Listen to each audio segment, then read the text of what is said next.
Good morning students, welcome to TSN online class for class 12th, chapter 15 biodiversity and its conservation, part 1st. Biodiversity, the occurrence of different types of genes, gene pool, species, habitats and ecosystem in a particular place and various parts of earth is called biodiversity.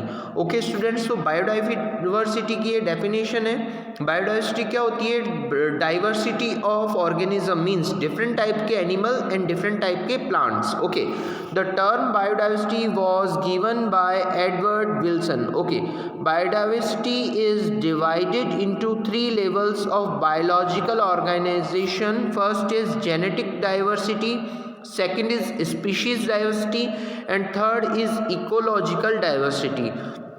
So biodiversity को जो हम divide करते हैं तो हमने तीन type से divide किया. फर्स्ट जेनेटिक डाइवर्सिटी है.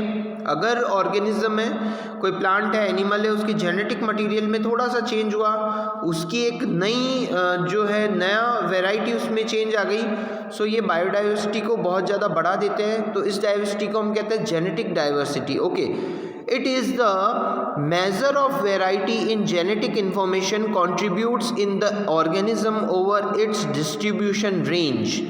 It is enable a population to adapt to its environment. India has more than 50,000 genetically different strains of rice and 1,000 varieties of mangoes. So students, मैंने अभी बताया था थोड़ा सा जेनेटिक वेरिएशंस हुआ, species वही है, प्लांट वही है या एनिमल वही है, बस थोड़ा सा जेनेटिक वेरिएशन हुआ, जेनेटिक डाइवर्सिटी हो गई उसकी, काफ़ी ज़्यादा नंबर्स में वो होने लग गया, बायोडाइवर्सिटी उसकी हो गई. सो इंडिया के अंदर 50,000 राइस की स्टेन्स प्रेजेंट है जो जेनेटिकली डिफरेंट है. थाउजेंड्स वेराइटीज़ हमारे पास मैंगोज की प्रेजेंट है. Okay, now we discuss about species diversity.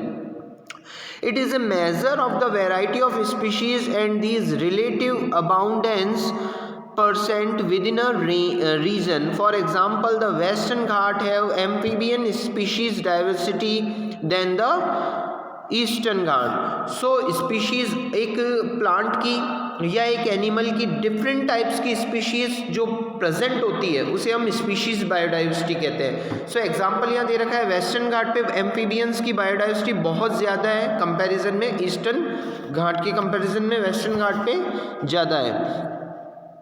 Okay, different types के एम्फीबियन वेस्टर्न घाट पे ज़्यादा प्रेजेंट है. Okay, third is ecological biodiversity. It is a measure of the diversity eight community and ecosystem level.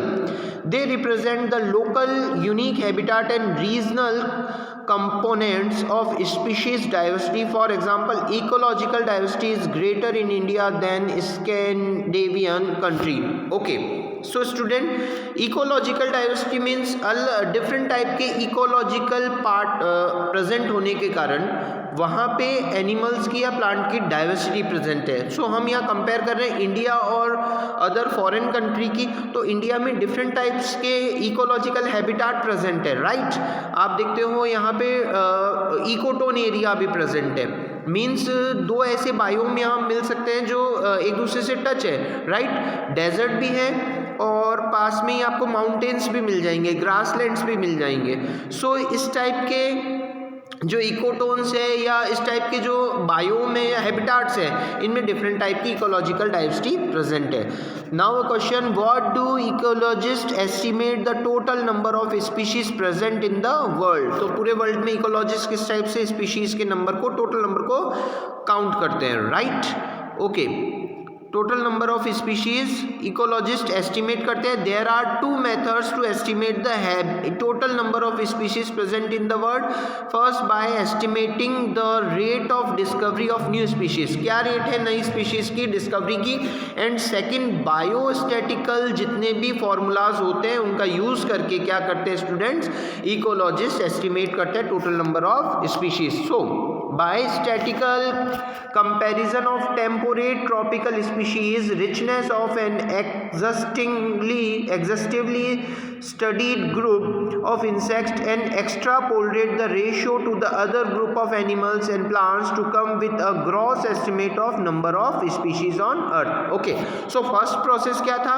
First process या first type में हमने देखा कि different type के जो नई स्पीशीज का डिस्कवरी हो रही है, ओके, तो उनके नंबर को, न्यू स्पीशीज के उनके नंबर को एस्टिमेट कर लेना, काउंट कर लेना. सेकंड इसमें क्या मेथड हो सकता है? सेकंड मेथड हो सकता है use of biostatical formulas, biostatical comparison से. Okay, how is the biodiversity important for ecosystem function? So ecosystem के फंक्शन के लिए बायोडाइवर्सिटी किस तरह हेल्पफुल है, इंपॉर्टेंट है. Importance of biodiversity for ecosystem functioning, first is stability. So जितनी ज़्यादा बायोडाइवर्सिटी होगी इकोसिस्टम उतना ही ज़्यादा स्टेबल होगा. Biodiversity is an important aspect for stability of an ecosystem. Ecologists believe that communities with more species tend to be more stable than those with less species. So stability first point है. यानी क्या होता है students? Biodiversity जितनी ज़्यादा present होगी उतना ही ज़्यादा इकोसिस्टम स्टेबल होगा. Second is productivity. जितनी ज़्यादा बायोडाइवर्सिटी रिच होगी उतनी ज़्यादा प्रोडक्टिविटी होगी. So ecosystem with higher biodiversity shows more productivity than ecosystem with lower biodiversity. David Tilman long term ecosystem experiments during outdoor plots provide confirmation. Okay, productivity उतनी ज़्यादा होगी ecosystem की. Third is ecosystem health. Okay, and rich biodiversity is not, okay, and biodiversity ecosystem health. Rich biodiversity is not only essential for ecosystem health but imperative for several survival of human race on earth. Species are interlinked and so kill and disappearance of one would affect the other also. Okay, so ecosystem की health के लिए भी biodiversity बहुत important है. आपको पता है food chain और फूड वेब जो होती है बायोडाइवर्सिटी में प्रेजेंट होती है, सॉरी इकोसिस्टम में प्रेजेंट होती है. सो जितने ज़्यादा एलिमेंट, जितने ज़्यादा ऑर्गेनिज्म होंगे, जितने ज़्यादा प्लांट्स होंगे, जितने ज़्यादा एनिमल्स होंगे, फूड चेन और फूड वेब उतनी स्ट्रांग होगी और इकोसिस्टम जो है वो स्ट्रांग होगा. Last point is resilience. Okay, resilience. Okay, resilience. Okay, increased biodiversity provides resilience of the ecosystem against natural and man-made disturbance. Okay, so students आपको पता है कि मैन मेड एक्टिविटीज़ जो होती हैं और नेचुरल जो एक्टिविटीज़ होती हैं उनसे बायोडाइवर्सिटी को बहुत ज़्यादा हार्म होता है, नुकसान होता है. सो जितनी ज़्यादा बायोडाइवर्सिटी रिच होगी इकोसिस्टम भी उतना ही ज़्यादा रिच होगा. और अगर मैन के कॉज से या नेचर के कॉज से कोई लॉस हो रहा है तो वो फुलफिल हो जाएगा बिकॉज ऑफ अगर बायोडाइवर्सिटी रिच होगी. Right, next question is ecological importance of biodiversity. So biodiversity का इकोलॉजिकल इंपॉर्टेंस क्या है? First, biodiversity is required for maintaining of sustainable use of goods and service from ecosystem. So जितनी ज़्यादा biodiversity rich होगी हमें उतनी ज़्यादा प्रोडक्टिविटी, उतनी ज़्यादा गुड्स और सर्विस, जितनी ज़्यादा बायोडाइवर्सिटी होगी उतनी ज़्यादा हमें गुड्स और सर्विस प्रोवाइड होगी, मिलेगी. Various insects help in pollination. जितने ज़्यादा इंसेक्ट्स होंगे वो पॉलिनेशन में हेल्प करते हैं, तो डिफरेंट टाइप के इंसेक्ट भी ज़रूरी हैं. Right, various micro organism help in the decomposition of organic material thereby increasing of soil fertility and cleaning the environment. Okay, तो डिफरेंट टाइप के माइक्रो ऑर्गेनिज्म भी प्रेजेंट है जो सॉइल की फर्टिलिटी को बढ़ाते हैं और एनवायरनमेंट को क्लीन करते हैं, तो उनका भी रोल है इकोसिस्टम में और वो भी इम्पॉर्टेंट है. Various drugs and medicine are extracted from plants. तो बहुत सारे जितने ज़्यादा प्लांट्स होते हैं डिफरेंट टाइप के, उनसे उतनी ज़्यादा मेडिकल और ड्रग्स जो है उनका फॉर्मेशन होता है. Right, Now next question, explain giving 3 reason why tropic shows greater level of species diversity. Okay, so tropical latitudes has remained relative undisturbed and had a long evolutionary time for species diversification. So tropical region जो है, इन reason पे अभी भी इतनी activities नहीं होती हैं, जिससे क्या है कि स्पीशीज़ बहुत ज़्यादा स्टार्टिंग पॉइंट से ही यहाँ पे स्पीशीज़ बहुत ज़्यादा फॉर्मेशन होता है, बनती है, right.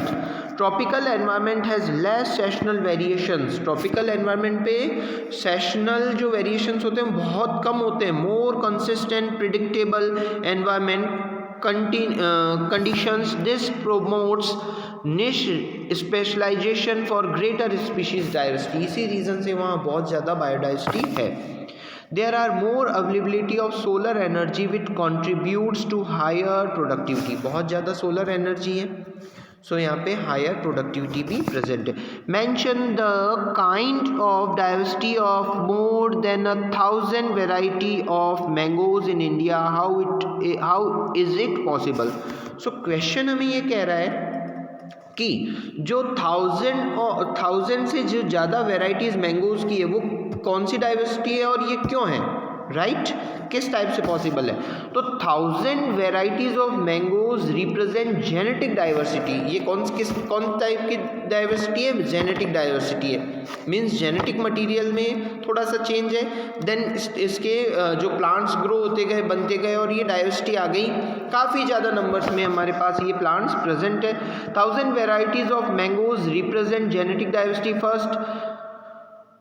So, though 1000 varieties of mangoes represent genetic diversity, this is possible because single species shows high diversity at genetic level over its distribution range. तो higher diversity हमने अभी देख लिया. Second, different varieties grows in different geographical area. अब अलग अलग geographical area में अलग अलग varieties का formation होता है. इसी रीज़न से जेनेटिक डाइवर्सिटी आ गई है. Third is mutation. तो म्यूटेशन आपको पता है सडन चेंजेस होते हैं क्रोमोसोमल नंबर्स में, साइज में, ओके, क्रोमोसोमल नंबर्स में और शेप में, साइज में, इस टाइप से चेंजेस होते हैं, जिससे क्या होता है जेनेटिक नई स्पीशीज का फॉर्मेशन होता है रहता है, राइट. सो जेनेटिक वेरिएशन के रीजन से थाउजेंड्स ऑफ मैंगोज प्रेजेंट है, okay, in India. Okay, this is the complete part of first. Okay.